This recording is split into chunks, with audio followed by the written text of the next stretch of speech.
Kira-kira berapa biaya tes medis untuk diagnosa PCOS? Kira-kira berapa biaya? Oke. Untuk mendiagnosa PCOS itu minimal ada 2 data ya. Sebelum lanjut, silahkan follow terlebih dahulu ya.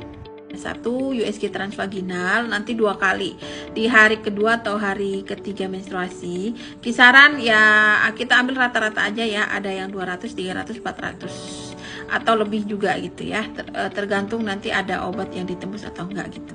Pokoknya di sekitaran itu. Ada yang mungkin lebih murah, seratusan sekian mungkin ya. Nah kemudian nanti di hari ke-14 juga USG lagi, berarti 2 kali. Nah biaya tadi dikalikan 2. Kemudian yang kedua teman-teman tidak perlu cek semuanya ya, tidak perlu cek semuanya. Nah yang paling akurat mendekati PCOS itu yang pertama hormon testosteron. Jadi hormon testosteronnya dicek nggak apa-apa. Kemudian nanti yang paling mendekati itu resistensi insulin. Tapi kalau tidak memiliki ciri gejala resistensi insulin sebetulnya nggak juga. Tapi nggak apa-apa. Nanti data kedua, cek medis kedua, tes hormon testosteron, kemudian tes resistensi insulin. Nah, resistensi insulin itu sendiri ada 4, glukosa darah, kemudian insulin puasa, indeks HOMA-IR ya, kemudian HbA1c atau hemoglobin terglikolisasi gitu ya. Nah itu aja, berarti itu biasanya kalau di lab bayar ceknya itu persatuan gitu. Jadi persatunya mungkin ada yang 200, ada yang 300, ada yang 400, ada yang 500. Nah dikalikan aja, tadi ada berapa? Ada 5, berarti dikalikan 5. Nah jadi di totalnya ada berapa? Nah segitulah kira-kira ya. Memang cek medis darah aja itu tidak murah, tapi kita tervalidasi sekali apa yang kita alami. Jadi nggak cuman, jadi kalau kita ke dokter kan datang konsultasi, itu pun kita mungkin tidak jujur terhadap gejalanya ke dokter, apalagi dokternya judes gitu, nggak berani juga kan, sebagian besar begitu.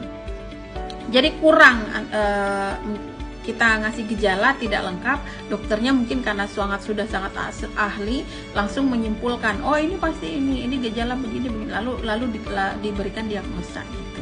Nah itu kan sebetulnya kurang.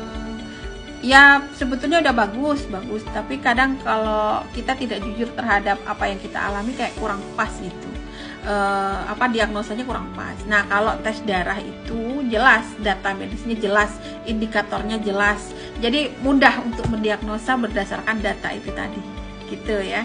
Jadi enaknya kalau kita ada data medis itu udah berdasarkan data aja kita udah bisa, oh ya udahlah ini resistensi insulin jelas gitu. Udah ya indikatornya jelas banget gitu ya teman-teman ya. Untuk pertanyaan berapa biaya tes medis untuk diagnosa PCOS, minimal itu, karena kan jenis PCOS itu sendiri kan ada, kalau berdasarkan yang kita pelajari ya, referensi kita naturopat soalnya ada 4, resistensi insulin, kemudian pasca pil KB, inflamasi, kemudian gangguan adrenal. Dari keempat itu kan dia tetap pada akhirnya memicu ke hiperandrogen, maka tes androgen atau testosteron tadi juga menjadi basically untuk tes apakah teman-teman itu mengalami PCOS atau enggak. Nah, itu sangat berkaitan dengan PCOS soalnya. Gitu ya, semoga membantu.